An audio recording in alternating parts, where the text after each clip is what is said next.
a 4-1 win against the Chicago Blackhawks last night. The Edmonton Oilers and their mentors, not just fathers, hopped on a plane to Nashville, Tennessee. They get set for the second half of a back-to-back, taking on a Preds team that this Oilers squad knows all too well. The mayor is back in town. Leon Draisaitl, the mayor of Smashville. I'm excited. It should be a good one as we get set for Oilers Preds down at Bridgestone Arena. But hello, what up, and welcome to Pregaming with Bordzy, brought to you by Bet365. 19 plus. Please play responsibly. Say it with me. Whatever the moment, it's never ordinary at Bet365. Tonight, I got a special guest with me, Liam Horrobin, one half of Oilersnation. Actually, I work on that show as well. 1/3 of Oilersnation every day. Even I'm not mentioning that I work on the show. Damn it. Unfortunately, Liam, it is not a dog patch evening tonight. You've mentioned your disdain for pizza night. Now, that didn't hold you back, however, though. You ordered your pizza bright and early already. Give me the Dave Portnoy review out of 10. Oh, decimal point. It was called the Brooklyn Bridge tonight, so you can imagine what was on it. A lot of Brooklyn stuff. Spider-Man. Yeah, Spider-Man, bricks. Garbage. 7.2. I will give it a 7.2. Nice. It was fine. It was the transit system that really brought the thing down. Yes. Yeah, it was good. I much prefer the pesto one the breadman and I had while you were away in the Dominican last time. That's not the last time I was on, but we had it that night. It was unreal. It was amazing. Whatever one has the hot honey was my favorite one. Oh, you can always I'm in on hot honey. You can just ask for them to put hot honey on stuff, and they will. Really? That does make sense, Brett. That does make sense. Hot honey feels like the new fad going around food these days. Am I right? So it's a special occasion. We got Liam here. It's also a special occasion. Connor McDavid turns 29 years young today. Liam, you guys are actually the same age for a couple more months. Well, I'm just a little bit wiser than Connor. He's much more athletic than I will ever be. But don't say that. Similar life experience. You could be a curler later in life. That is true. That's one that is a sport that you get better at with age. I've seen both of us golf. Something tells me we're never going to make it to scratch golf. I know, it's fine. I couldn't care. I couldn't care less, to be honest. I do like playing in. Well, I probably won't get invited back this year. I did like playing in the golf tournament we were playing over the summer. Me and you, Ty. It was Eli this year. Eli. The year before it was John. With a sponsor that no longer will be named. Yeah, we did a much better job with John, but WAP was fun. He brought better vibes. Not that John didn't. You know, WAP's more of a party guy. He's definitely more of a boozer. Do you know what everyone will remember? Well, the four of us from that trip. The round was your shot on 18. We clutched the last two. And wasn't it my shot on 17? Yeah. And that's whatever. I couldn't care less what anyone else did.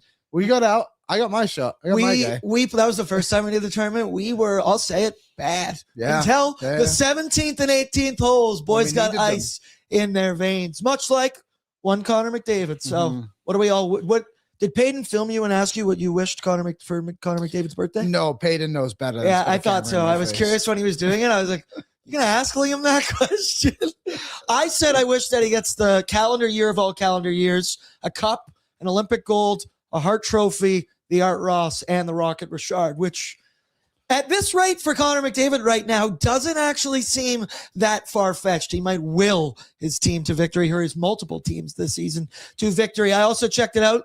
McDavid on his birthday, the stats aren't as good as I thought they would have been. 5 games, 7 points, 3 goals. They've only won 3 of those hockey games, 2 of which, however, were in overtime. So sometimes McDavid does save some drama for his birthday. But first things first, let's get caught up into the chat. See what's going on in here because of course he is. Austin's in. First comment of the day. Bordzy, fire up this fucking band, baby. We are the cream dream team, dripping our way, drip by drip. He didn't even know you were going to be on by the time he said that. Into another W. The rest of you, vibe check, bevy check, lock and load. We're going to war, ladies and gentlemen. Brady said, let's fucking go. Jars and Wally are back. That's right. Kind of buried the lead, folks. Tristan Jarry, Jake Walman, both activated off LTIR. And shout out to Paige Martin, because she just gave us confirmation that both of them will be in the lineup tonight. Tristan Jarry will start in the crease for the Edmonton Oilers. And then the other lineup news of note, one Isaac Howard is in. Not a fan of who's coming out in this decision, but dad's trip, we get it. Nobby's pretty committed to having every single player play. Don't think Curtis Lazar deserves to be taken out of this lineup. I'm pretty sure he had 4 shots last night in the hockey game. Really like the look of that fourth line. We still don't know the exact lineup for the Edmonton Oilers, but we'll get that to you as soon as we know. That's why you're here pregaming. Northside Norm says, Cup, yeah. Cup, yeah. Cup, yeah. Thank you, Liam. Menzies is he's improving real well with his cup years. And Mistaken Mexican and I have confirmed to be wearing the cream Walmans to the BOA next month. Cream for the dream. Cream, cash rules everything around me. Dre is in. Dollar bills, yo.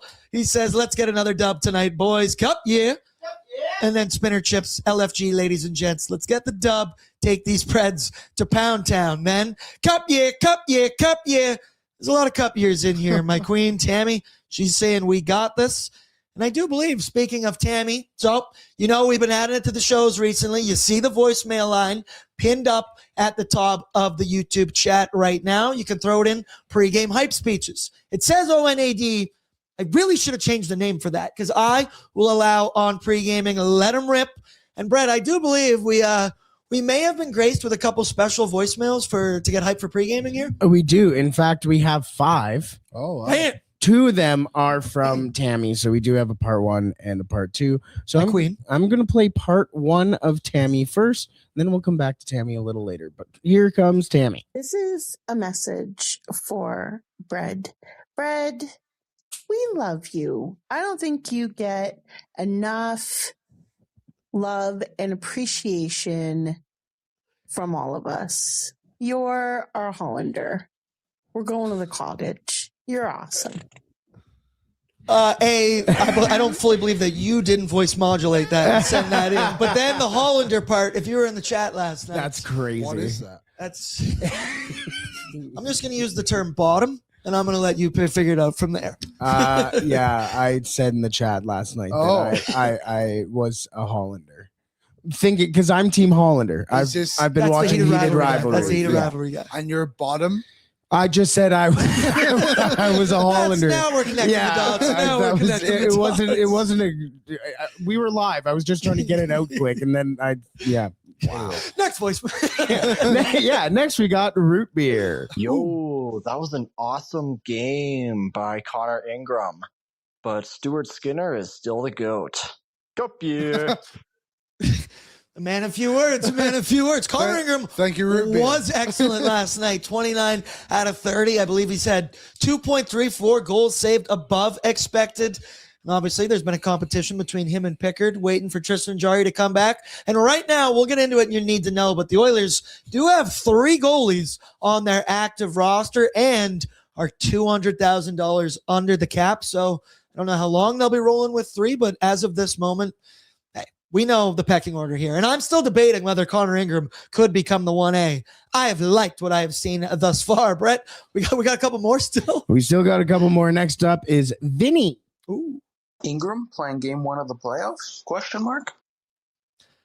I mean, I did just say I'm still not out on him as being the 1A. Obviously, the Edmonton Oilers, they've made a commitment here to Tristan Jarry. I keep saying that. I don't think it's a coincidence that his contract timeline lines up exactly with that of one Connor McDavid. He's going to have the inside track, but could become a competition down the road. Who knows? I feel good when Connor Ingram is in the net, but I laugh because we only had a 3-game sample size of Tristan Jarry. However, I did feel that same kind of way when he was in the crease before, but once again, we haven't seen him in almost a month now. It's gonna be refreshing to see number 35 in the crease for the Edmonton Oilers. Yeah, Sean just put it in on Twitter. Is when is Jarry expected to play? Tonight, brother. He Paige Martin just gave us some late breaking news. I'm gonna tap. Who was the voicemail from there, Brad? Sorry, Vinny. If Connor Ingram is starting game 1 of the playoffs, then something went wrong with Tristan Jarry. I'll tell you that much. I don't think that is the intention at all. They would not have spent the assets they did to get Tristan Jarry.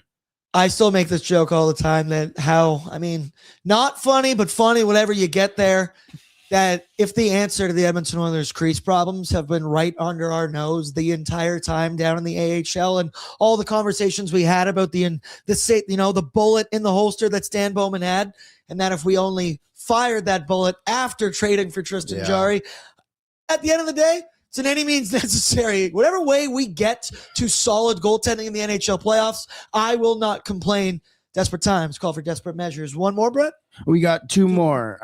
This one is from an anonymous source. Yo, what's up, Aaron? Uh-oh. What's up, Menzie? What's up, Brett? I just wanted to say one thing. I mean, this This is Edmonton fucking Oilers Hayden. team is absolutely phenomenal. Oh, that's the one word I can use, is absolutely phenomenal. Turn him off. I mean, So that's unbelievable, because earlier intern Tristan was going through the voicemails and he goes, I think this might be somebody Liam knows, or maybe it's a family member of Liam. No, that's Peyton from Oilers. How dare. We do not sound like we've just stuffed our face with marbles and tried to talk to each other. He said he was absolutely brilliant. The best part is that this is from last night. He said Menzies. He thought it was Menzies. So he didn't even know that it was going to be you on the show tomorrow. He thinks his English accent is so good. It's horrendous every time. See, I'm always gonna refer to my resident Englishman over here in one Liam Horrobin, but Peyton, Brett, that went exactly as I thought that was gonna go. Yeah, I love that 100%. Liam didn't even let him finish his statement. Oh, that's good Alrighty, stuff. last one. The quick one is from, of course, part 2 from Tammy. Okay, it's Tammy. Hear me out. What if we called Connor Ingram Winnie? Like Wingram? Ingram? Ingy? Innie? You know, Winnie? I think Winnie would be cute. I don't know. What do you guys think? If he keeps winning, I'm in. Tammy, I love you. So why don't you take this with love? I don't want my players to have cute nicknames, if you know what I mean. I don't want my goaltender to be defined as cute. I'm already struggling with the broadcast calling him soft repeatedly a couple days ago. I don't want cute nicknames. Who cares? Why not? Winnie's fun. It's just not there yet. Like, if he makes a good save, I'm not yelling Winnie. Like, we'll test it out later tonight. Tammy, we'll get back to you on Oilers Nation After Dark, and we'll let you know where we think. QF Pro says Wingram. Someone says it has to be Iggy. Also, Tammy said that is a bad accent. Yeah, awful. For our pal Peyton. And then Copper Girl said, Aloha, Bordzy and Liam. Aloha. Watching from Kauai. Sick. Kauai. I'm gonna go to Hawaii for my honeymoon. Ooh. I don't know if Kauai, why that is in Hawaii. There's There's on like the Big Island? 7 or 8 islands. No, Yeah, it's there's not too on many. the Big Oahu? Island. Where's that? The Big Island? Is that on the Big Island? No, I think Oahu's its own I'm island. showing my lack of culture here. Showing my lack of culture. Big Island is Hilo and Kona. Excellent way to cover my bases. Shout out the Nation Vacation coming up in March 2026. We're headed to Santa City. Viva Las Vegas. Available nationgear.ca. We've got an array of packages available. And now you can save your spot today with just a 20% deposit. Once again, head over to nationgear.ca. Book your spot now. I will personally guarantee you, if you do not come on the trip and you follow Oilers Nation on socials, you're going to have a bad case of FOMO during that week in March, because matchups against Vegas, they're always big time, especially at the end of the season. The way I feel about Nation vacations, especially to Vegas, is the Oilers game is just an added bonus, because the fun we have throughout the week, the watch parties, the plastic ponies be calling my name already.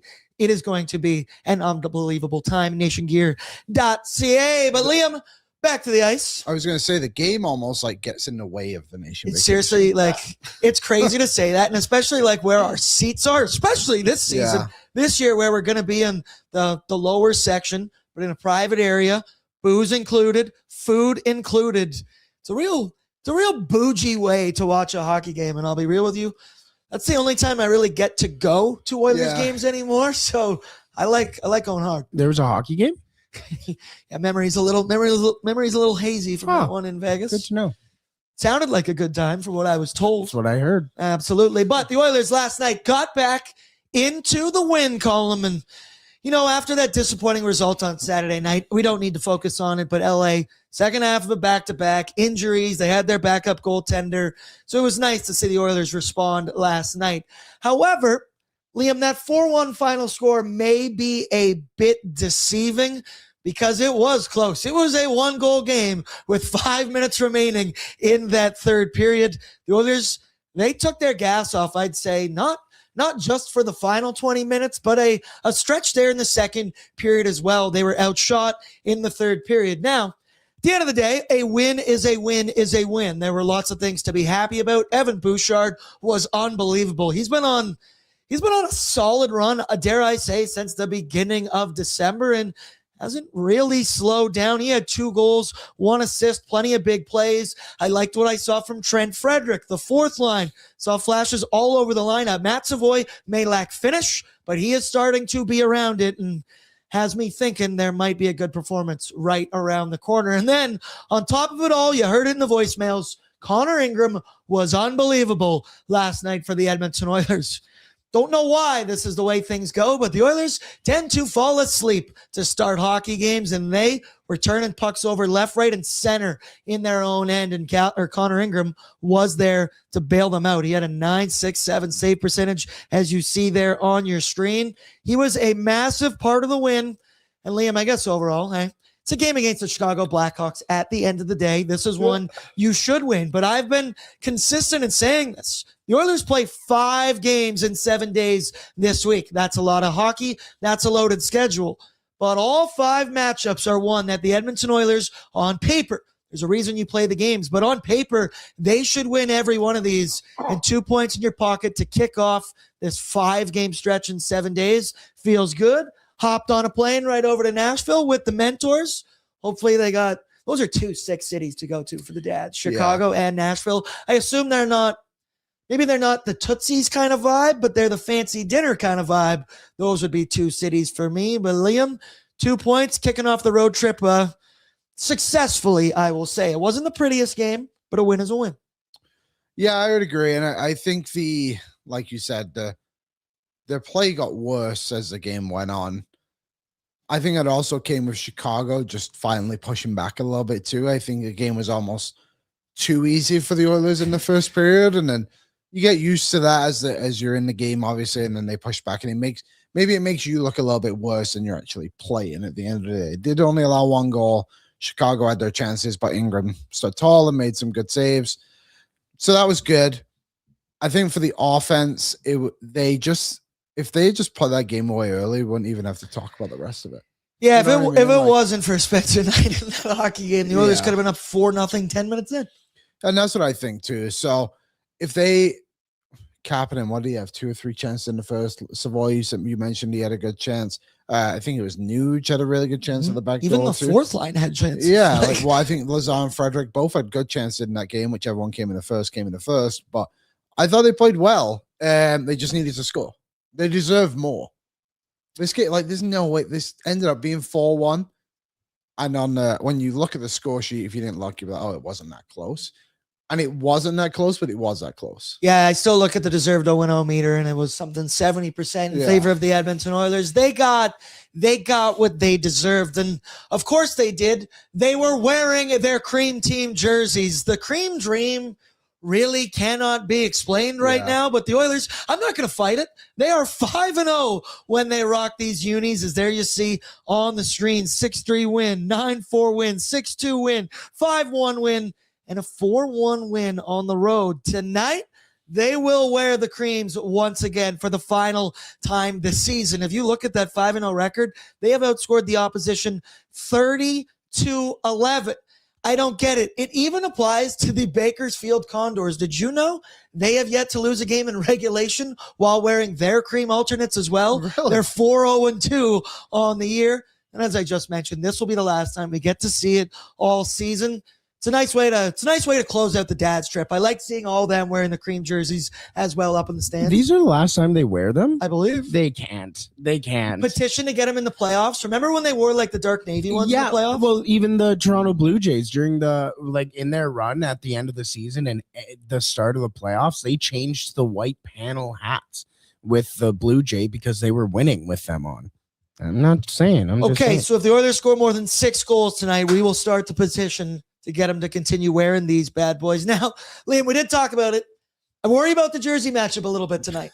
Yellow Nashville Predators against cream of the Edmonton Oilers. Oh, Brett, we actually have it here on the screen. I won't knock it till I try it, until I see it out here on the ice. But after going 5-0 in these all season long, I don't know, man. We know all the stats. We'll get into it with need to know information. If you didn't know, now you know. The Oilers own the Nashville Predators, 15-2-2 since 2018. The fact we're in Nashville, taking on the Preds. They're wearing the cream jerseys. They got their dads. They got Walman. They got Jarry. Dare I bet a creamy puck line bet this evening? I know. I was just thinking of that in my head of what I'm going to go with around here. I guess I'll wait for Bordzy's bankroll to see.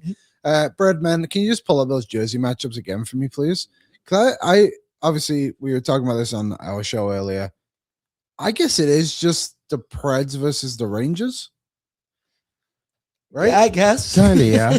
It's Now not that you as say that. the yellow isn't as bad as I thought. Yeah, I thought it was going to be a lot closer. Yeah, once I saw this picture, I heard you guys talking about it on O&E. Once I saw this picture, I was like, oh, okay, I think it's fine. Yeah, it's just, I know it's cream and it's pretty much just white anyway, but I'm very curious to see what this looks like when we're watching on TV. It's not going to be one of those social posts where people take pictures and go, what a legendary matchup. Hawks versus Red Wings.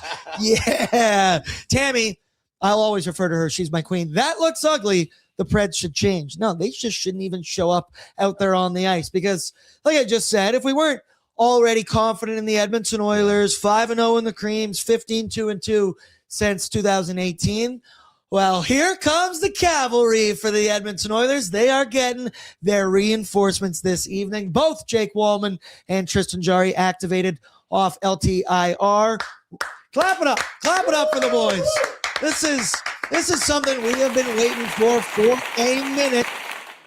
I was a little concerned because all day, obviously the Oilers played last night. They didn't go out for a morning skate or anything. Not many media availabilities, so we didn't have total confirmation if they would be in the lineup. But yes, they will be. And Jake Walman, he hasn't played since November 20th. Remember, he blocked a shot against Tampa Bay Lightning, and he had a, quote, deep bone bruise. Turned out to be way more. Yeah, it did. They may have misdiagnosed that one and ended up having a break underneath. This was his second injury of the season, if you may remember. He didn't start the season with the Edmonton Oilers. He missed the first 6 games of the season, and there you see it on your screen. He's only played a total of 17 games this year. 3 goals, 7 apples, good for 10 points there.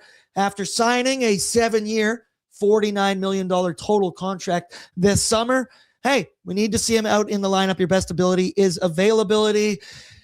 Hallelujah that Jake Walman is back in the lineup. Now, recently, Chris Knobloch has pulled back on the Alec Regula top 4 experiment. Holy shit, why did it take that long? I digress. Jake Walman will be back in. I saw somebody already asked, do we have confirmation on actual line combos yet this evening? Well, yes, we do, as it just came out. Your D pairings, Brett, I'll give you time. You can bring it in. But the D pairings, Ekholm with Bush. The way I predicted. Nurse with Ty Emerson. Jake Walman on the left side with Spencer Stastny now on the right. So curious, chat, play along. What do you think? Most of the time we've seen Jake Walman, at least this season, there's been a commitment to him playing his offside on the right side. But here he goes. That's a mobile D pair there with Jake Walman and Spencer Stastny. And Liam, take your victory lap. This is exactly what you've been banging this drum. The queen, like the queen. Peyton, where's the accent, please? You've been banging this drum for a minute now, and here we are. Yeah, I think Walman and Stastny just gives you a lot of offense, and I think they could become a little scary in the defensive zone. But I think they're both capable by all means. But I think it gives you a bit of a break on Bouchard and Ekholm too, if you want to kind of dial them back. Just a, offensive zone shift, whatever it may be. I think you can throw them out there. Nurse and Emerson, I would put as my defensive pairing. You know what I mean? Like defensive shutdown pairing. I think they could be really good. And I think also, too, with reduced minutes at 5-on-5, Nurse is always going to play the penalty killer and the second unit power play when they get 5 seconds at the end. But I think that pairing would be really good with just like 15 minutes a night. I think it's really promising for them. Now, again, I don't suspect they will dial back Nurse too much, but I think eventually it just opens the door for that to happen. The other side, you have the option to now do it. Yeah, exactly. The other side of it too is Walman and Stasny both incredibly comfortable on their offsides, so you can just switch back and forth as the game goes on. Like right here on daily faceoff, it's listed Walman on the left, Stasny on the right. I'm sure that will change continuously. Exactly. They both have versatility in this lineup as well. I liked what I've seen from Darnell Nurse and Ty Emberson thus far. I do feel like maybe, once again, I don't want to give Emberson too much too quickly type thing, but I just think he has a little bit of a calming presence right there next to Darnell Nurse. So far, so good. Andrew's in. He says, Liam is handsome in all capitals. Hashtag Liam fan club. Thank and you. There's a couple other people on the lines related. Backyard Burger said, when Walman is super healthy, that third pairing will be awesome. Talk about the ability to skate yourself out of any problem. Tammy says she likes it. Brady likes that speedy duo. And then Lance Kane said, finally, Brett's tattoo will make sense again with Jake Walman back into the lineup for these Oilers. The Darnell Nurse and Ty Emerson, 48 minutes played together at 5-on-5, outshot their opponents 20-18. Their scoring is 1-1.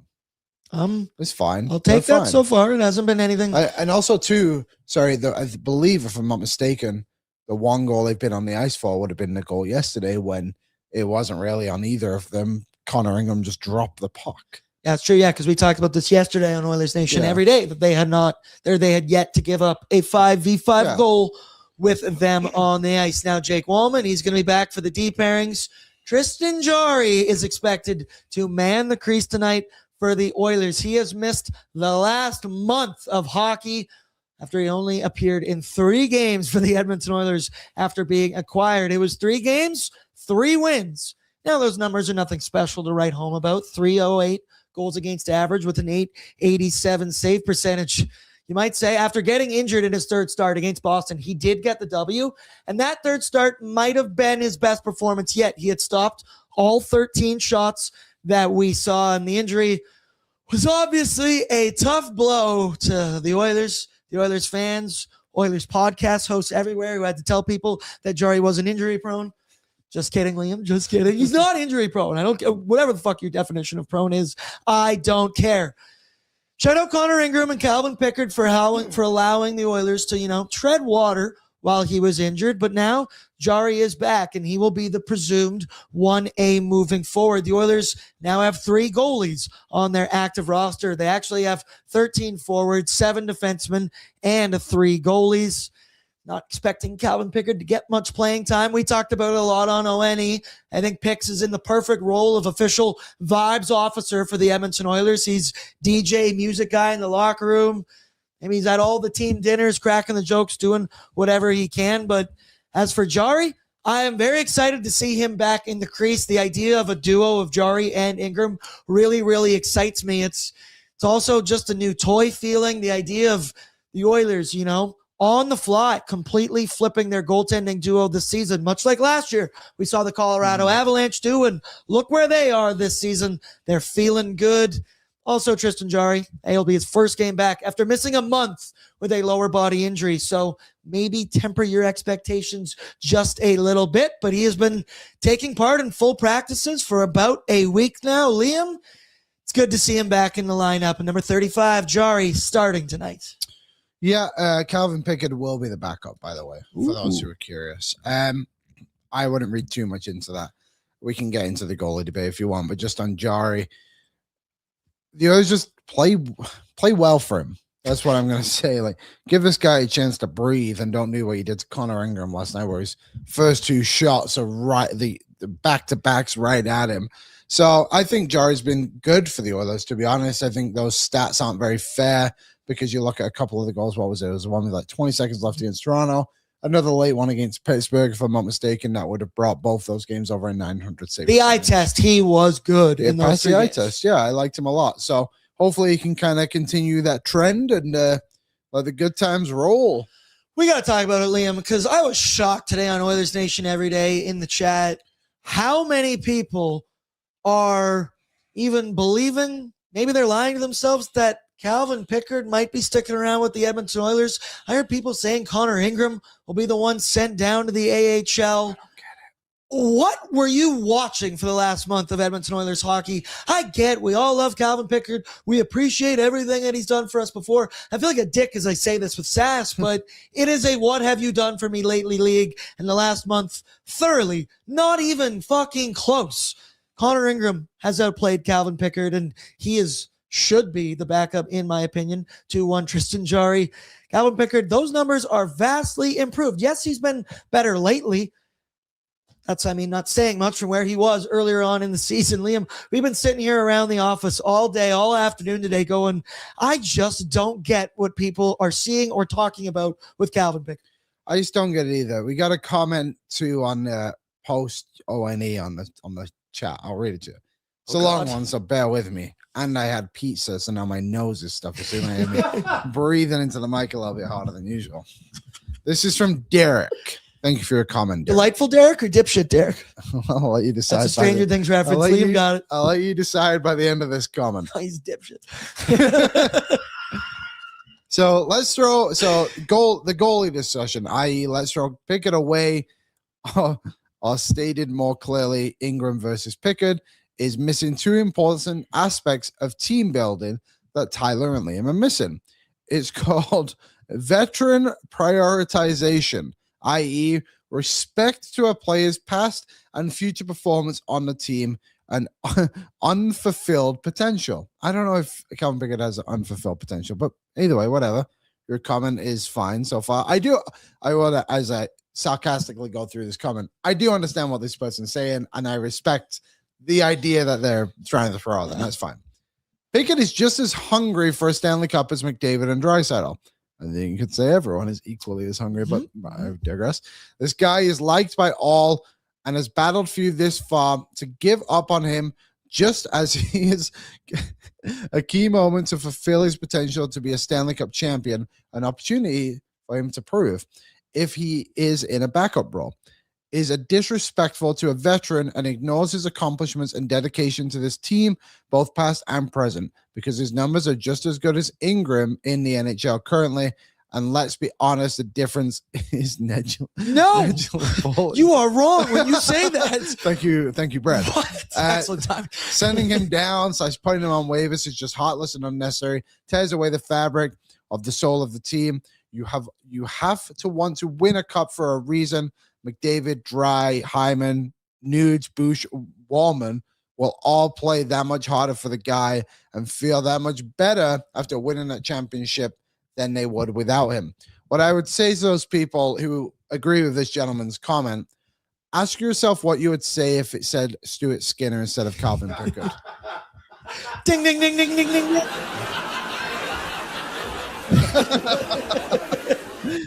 So I don't know. Like, I understand the idea of it's obviously well out. You want to treat your players with respect. They have done that all season long for Calvin Pickard. He shouldn't even be here at this point.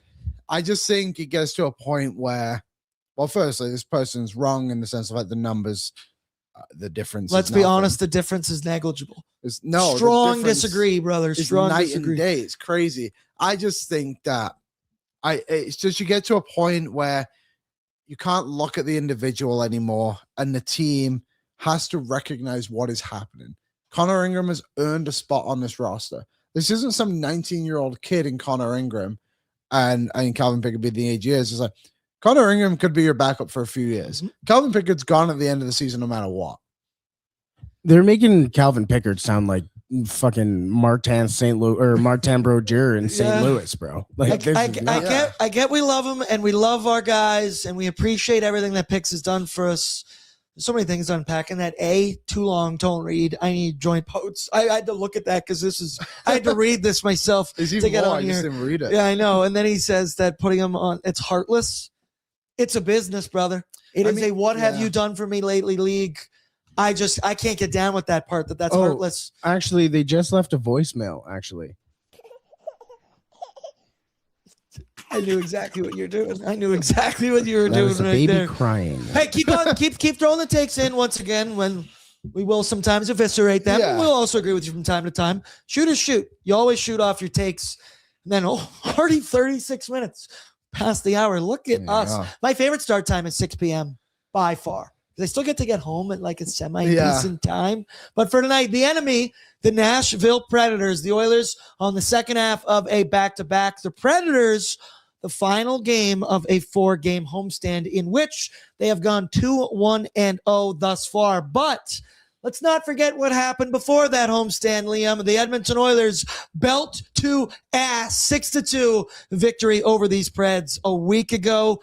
It was not particularly close in that hockey game. McDavid scored a hat trick. Leon Draisaitl had 3 points. I believe in that game. High danger scoring chances, 17-8 for the Edmonton Oilers. If you include the power play, 23-8 for the Edmonton Oilers. We all know it. The numbers, they just own these Preds. 15-2-2 since 2018. They are 8-1-1, the Oilers, in their last 10 against the Preds. Even more than that, on the road in Bridgestone Arena, 7-1-2 in their last 10, with their last regulation loss coming in Nashville in 2018. Yes, Nashville, they're playing much better than they did to start the season. They're 6-4-0 in their last 10. But I'm sure Predators players, Predators fans, Predators coaching staff might be a little bit nervous tonight with the Oilers coming in. McDavid on a crazy 19-game point streak. Leon owns them. They're wearing their cream jerseys. I mean, on paper, and for all those reasons, you got to feel good about the Edmonton Oilers. But we have seen the Oilers disappoint before, albeit not in Nashville very often. Yeah, not in Nashville very often. And the other side of it, too, when Edmonton played Nashville, who aren't a deep team by any means, it was their top players that got killed. They absolutely killed Roman Josi when he was on the ice. Brady Shea was dominated as well. Yeah. Steven Stamkos had a really tough night. Was on the ice for 4 shots. I didn't even know he was playing in that game. I remember saying that on postgame. Exactly. And it's just like, okay, like, it's not always going to be easy to get on top of those kind of guys, like really, really good players throughout the career. Brady Shea's fallen off a cliff since he signed his ticket. Like, people get upset about Trent Frederick. Imagine if we have Brady Shea. Then you'd be pissed. Yeah, then you'd be very pissed. So I think this Nashville team can be exposed again. Barry Trotz, being the worst GM in the league as he is, came out the other day and was like, maybe we won't sell at the deadline. I know they're in a playoff spot. Don't do that, Barry. Don't be an idiot. Like, come on. Keep going and whatever you want to. I don't care about the Preds, and that it makes no sense. It was a weird decision a couple of years ago to try and bring in Jonathan Marchessault, so your Brady Sheas, your Stamkoses. You have O'Reilly, who leads the team in points, but I don't know. It's just messy. And then intern Tristan, I smell a trap. He says, no. No, we're very positive. Also, somebody asked, is this the first time that I was on Facebook? Shout out Colin. It's tonight the first night we see Jarry in the cream jerseys. Yes, it is. Yes, it is. We've actually not seen him in a blue jersey yet either. That's pretty fair. We've only seen him on the road. Quickly, need to know info brought to you by Willock Beef Jerky. Get your jerky on over at WillhockBeefJerky.com. They do incredible, incredible things. So the Oilers, they got their updated lineup. Brett, do we have it here as well? Maybe just one more time for the folks joining late. Top line, no shit. It stays the same for the Oilers. Nuge, McDavid, and Zachary Martin-Hyman. Top 6 actually stays the same. Pods, Dry, Kapanen. Third line, Mangiapane with Roslovic and Matt Savoy. And then the Iceman makes his return on the dad strip. He replaces one Curtis Lazar. So Trent Frederick shifts over to that 4C role with Matthias Janmark on the right wing. Your deep pairings, Ekholm with Bush, Darnell with Ty Emerson, and Jake the Snake Walman back in. Well, it'll be his first game with a new defensive pair, Spencer Stastny. So the Oilers, they own the Preds. They actually have a point in 17 of their last 18 games against Nashville. There's so many different stats. When I was looking this up today, didn't know which one to pick, but a stat we got to talk about, Connor McDavid's current 19-game point streak. It is a career high for the captain. 19 games, 19 goals with 25 apples, 45 points, 2.37 points per game. He had 3 assists last night against the Blackhawks, and he has recorded at least 1 point in 16 straight games against the Nashville Predators. There's so many streaks tonight, can't even keep up. Because it brings me to the next one. Leon Draisaitl in his mayoral campaign in Nashville. In his career, there you see it, 30 games. He has 51 points, 28 goals, 15 of which come on the power play. However, you want to cut that down to just his last 19 games against the Preds? 26 goals, 20 apples, pretty good. 46 points with an active 20-game point streak to boot against these Predators. Bordzy's bankroll, it might involve a lot of 97 and 29. And Tristan Jarry is expected to get the start for Nashville. They're 1 game above 500, 21, 20, and 4 record. 5th in the Central, but they're actually only 2 points out of the last wildcard spot in the West. That last wildcard spot currently occupied by the LA Kings. Oh. They're coming off a 3-2 dub over the Washington Capitals on home ice on Sunday. But before that, they were shut out 3-0 by the team the Oilers played last night, the Chicago Blackhawks. So not many injuries for the Preds. Jonathan Marchessault shifted to day-to-day now. I'm not sure. Maybe, Liam, you could check that for me. If he's expected to return tonight in the lineup, Jonathan Marchessault. So. Sick. We like that. He's been out since December 17th. And the only other injured player for the Preds is Ozzy Weisblatt with an upper body injury. Brett, you just flashed up those head-to-head numbers between the two teams. Nicholas Haig also. I don't know if you said his name. Hey, there we go. No, I haven't. No, I didn't. So there we go. Thank you, Liam. The head-to-head here, goals against, the Preds ranked 26th. Goals allowed, they also ranked 26th. 17th on the power play, 12th on the penalty kill, but we know that Oilers power play first in the NHL. However, held scoreless last night against the Blackhawks. Ryan O'Reilly leads the Preds in points, 38 in 45 games. Philip Forsberg, maybe a future Oiler. No, I doubt it. But 16 goals, 16 apples in 45 games. While Stamkos leads them in goals with 19. And I do believe UC Saros was expected to be the starting goaltender for the Preds. As I scroll on Daily Faceoff Live, confirmed. Shout out to DFO. Shout out intern Braden, who's been producing Daily Faceoff Live the last 2 days. Bang up job. I've been helping him out. He's been doing a great job. Quickly, Oodle Noodle home team lineup brought to you by Oods of Nudes. Download the app today, available on the Google Play Store or the App Store. And once you do that, you can earn loyalty rewards points every single order. And Liam, you know the $2 deal. Any premium regular box for $2, you can add 2 green onion cakes, 5 spring rolls, or 6 deep fried wontons. That is an add-on deal that you simply cannot beat. All right, Brett, just throw it up one more time. We keep showing it to the folks, but anyone who's joining a little bit late, Jake the Snake Walman returns to the lineup. I was curious where he was going to play in this lineup tonight, and obviously he's coming off of what was originally reported as a deep bone bruise on his foot. Believe that was misdiagnosed, and it was a, whatever you want to say, fracture, whatever. There's a lot of mini bones in your foot. Yeah. I broke my foot once. I broke like 4 separate things in it, and you don't even know what it is. But Jake the Snake makes his way back into the lineup. Expectations minute-wise for Jake Walman tonight, because, you know, you don't want to give him too much too quickly. He is technically on the third pairing. I'm curious, actually, what was he averaging before he went down with injury? Up there. It was probably a little bit lower.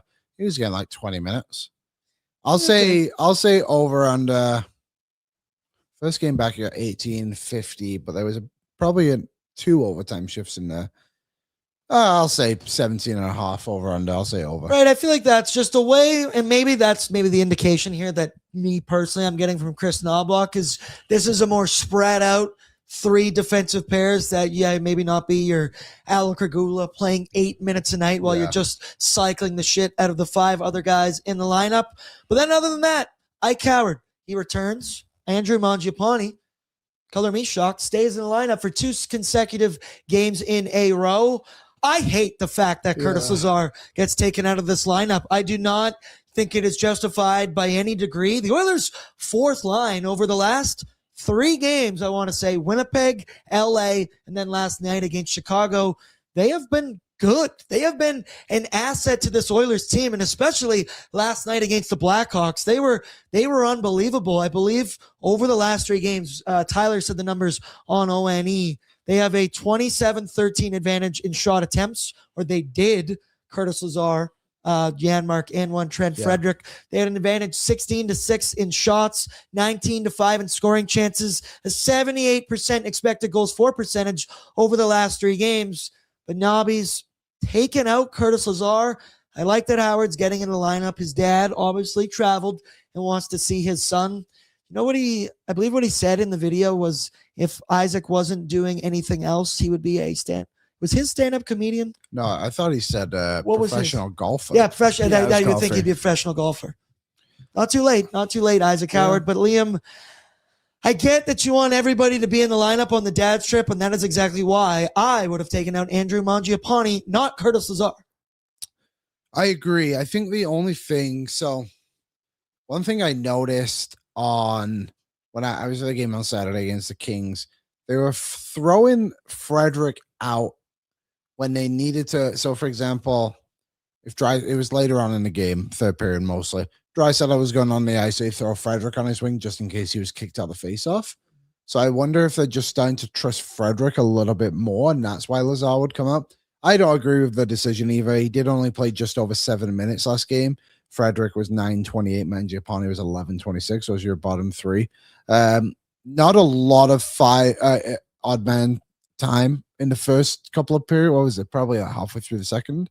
Was the first penalty yesterday.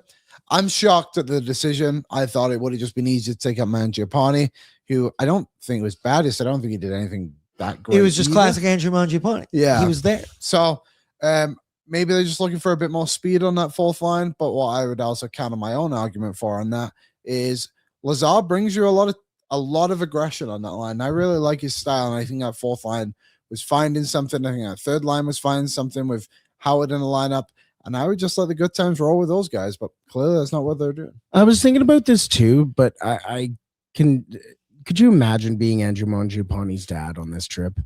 Like everybody knows, hey, it's nice to meet you. Probably won't ever see you again. Exactly. So I wonder if that also kind of factors into it of like, hey, your dad is here, and we all kind of have this looming feeling of, hey, you're not going to end this season with us. Yeah, I think that kind of goes into it. Just like we've talked about the personal side of like Knobloch and the team and how that is important to players. I think that also might just come into it as well. I think one other thing too. I think you're right, Brett. In some sense that they probably tried to make his dad have a good time. Almost, I don't think that was. Nobby's been very consistent in this through his tenure with Edmonton. But I think that one thing that the dads have mentioned, and they could just mention it, but I have heard parents talk about this off the ice too, is like the way Edmonton treats his players is very different to other organizations. Not saying other teams do a bad job, but like Edmonton just does that great of a job. So I don't know if that's necessarily why Andrew Mangiapane's in, but I bet Mangiapane being like, hey, like I don't want to play here anymore. I want to find somewhere else to play. Maybe what I'm trying to say is like, that's just not shut the door on him completely being an Oiler right now. Like if they think he can help them win, then they're fine playing him. Chris Knobloch he mentioned that yesterday. We played a pregame interview clip where he was talking about Mangiapane has been a soldier throughout this, and that he's answered everything properly. He's been practicing hard in the lineup, and that, hey man, never say never. Injuries happen in lineups all the time, and I might be sitting here later on and be happy that Andrew Mangiapane's still on the squad, and who knows what comes down the future. And the way the Oilers been kicking the can down the road injury-wise, who knows? It's just, guys, it's one game in January on the second of a back-to-back.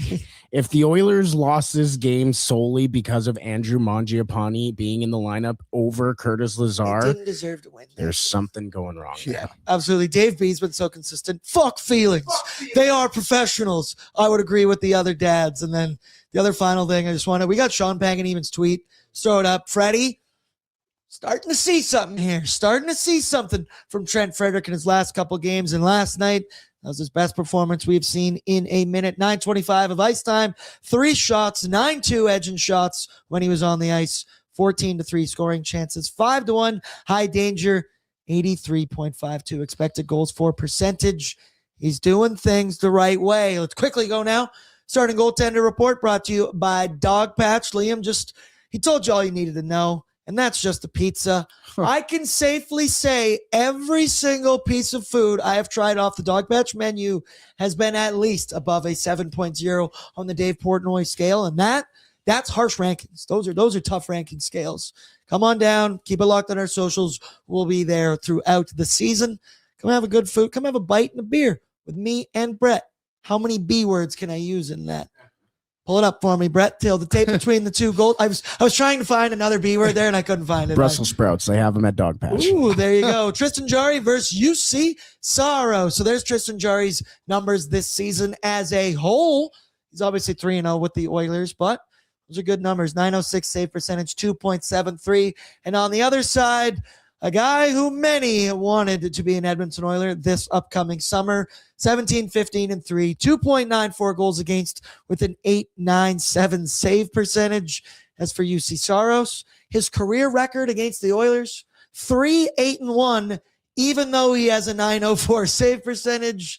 Feel bad for him in some of these performances because the Oilers offense, there's something about Bridgestone Arena. There's something about the yellow jerseys, but especially in Bridgestone Arena. Saros, can't take him lightly, Liam, but the Oilers, they have his number.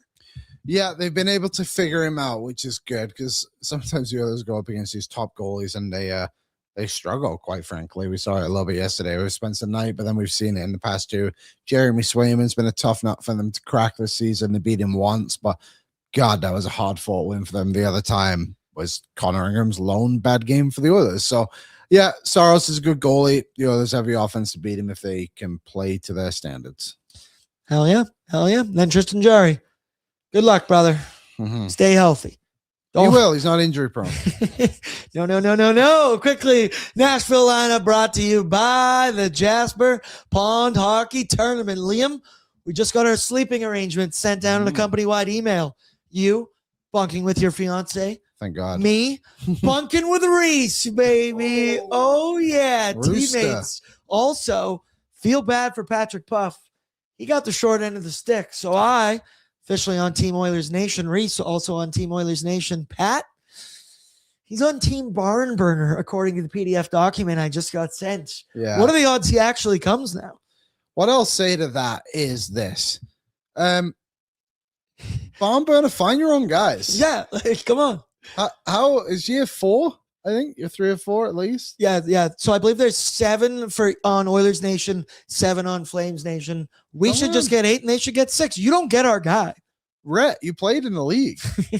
Yeah, he counts for 2. There's another guy. Yeah, you know, I know your son plays. Jay Rosehill's down the road at Olds. Why don't we get him over Jay there? on? Yeah. I don't know. I feel like it's a missed opportunity for Barn Burner. Yeah, feel bad for Pat though, or he'll find a way to completely throw it for Flames Nation. Maybe is Rhett going? Yeah, here, let me check. I'm pulling up. Or you pull it up. You pull it up while I read the projected lineup this evening for the Nashville Predators. Top line, Philip. Nice, Oilers Nation. Feel good for our odds then. We got Hutz. They have Johnny Lazarus. We got Carter Hutton. We have a Hulk. Yeah. Top line, Brett. They actually, I believe, did get a little bit switched up on DFO. Give me 1 sec. Yeah, all good. Yeah, because what they got here, they have a top line of Philip Forsberg, Ryan O'Reilly, and Luke Evangelista. Second line, Michael Bunting with Eric Holla and Steven Stamkos.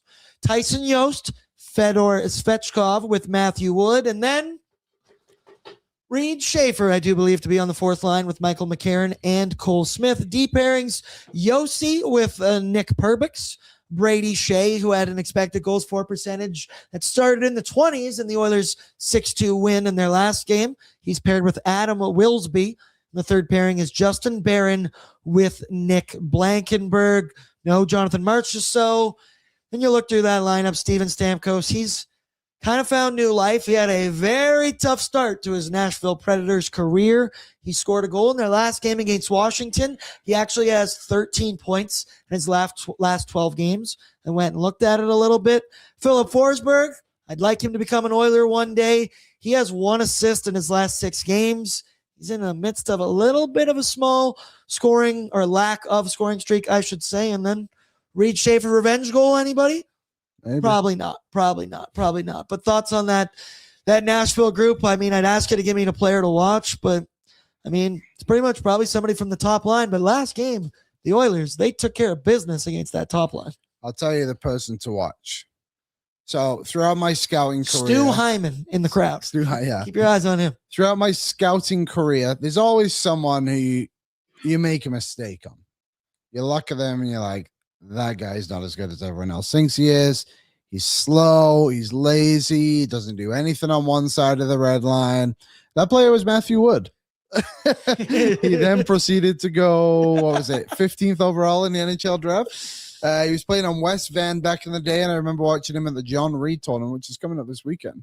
And he was dominant, but he was just a player I did not like at all.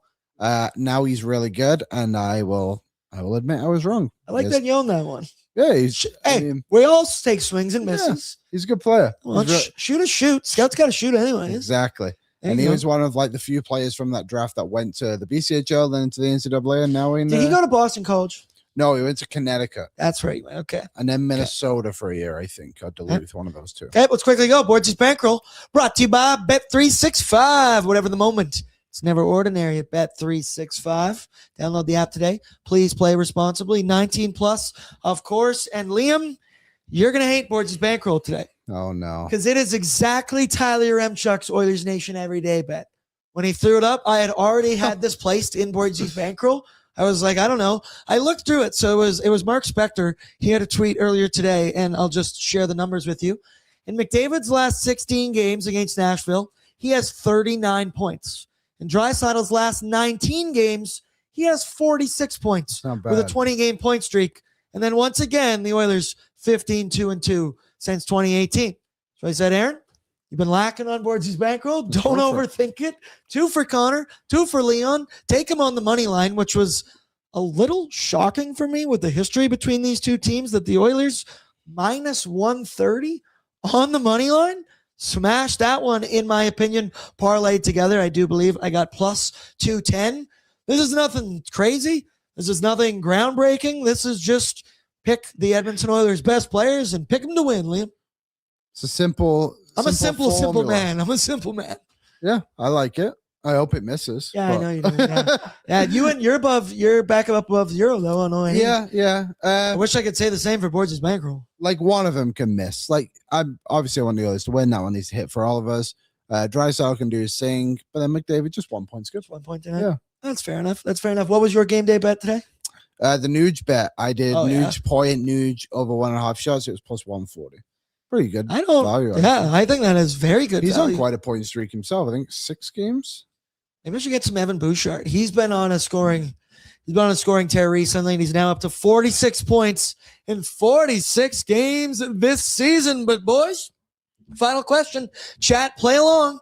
Give me a score prediction for tonight's hockey game with an anytime goal scorer. I've left this stat out all show long, so I will say it at the end. Edmonton is 1-6 in back-to-backs this year. That's why the money line is so wild. Yes, that may be true, but 1-6. Yeah. Shit. It was. Second halves haven't been against the Predators down at Bridgestone Arena. I'm still going with the Oilers. I'm gonna go 5-3 for the Edmonton Oilers in this one. A creamy puck line bet, like I mentioned earlier on Bet3's Lance Kate. Also thinking the exact same as we with a Darnell Nurse goal. Dre says dry Hattie. Veronica 5-2 for the Oilers. Tank Daddy, best game of the year, 10-2, belt to ass. Liam, what are you thinking? I think it'll be, what did I say before? I think I said 6-3 game, 6-2 game. I think the Oilers will win, and I think they will. They'll come out rolling in this one for the dads, for the mentors. Sorry, the mentors. Brett 6-2 Oil Leon goal, and I'm going with a Cabby goal as well. I like a little Capybara goal. Yeah, I haven't mentioned Kasperi Kapanen enough on this pregame show. He has been unbelievable lately since returning from injury for the Edmonton Oilers. Even he talked about it recently about, well, I'm a little bit surprised at how well I'm playing after missing 36 games with injury earlier on this season. But that will do it for us. Pregaming with a Bordzy. Shout out to Liam. Shout out to Brett. Intern Tristan in the other room behind the scenes doing a bang-up job. We'll be live right here on the ON YouTube channel for ONAD, hopefully breaking down an Oilers W. Good luck out there tonight on the Bet365 Battlegrounds. Liam, you'll be doing post-game from home, correct? Correct. That's right. That's right. Bring some of that pizza home with you. I already ate it. You ate the whole thing. Mm-hmm. How could you doubt the Oilers on a night like out there, everybody? And we will talk in a couple hours. What's up, Nation citizens? If you enjoyed today's episode of Oilers Nation Every Day, make sure you hit the subscribe button here on our YouTube to not miss any of our content. We got you covered from interviews, insight, analysis, everything you need to stay up to date on everything around the team. Hit that subscribe button so you don't miss a video.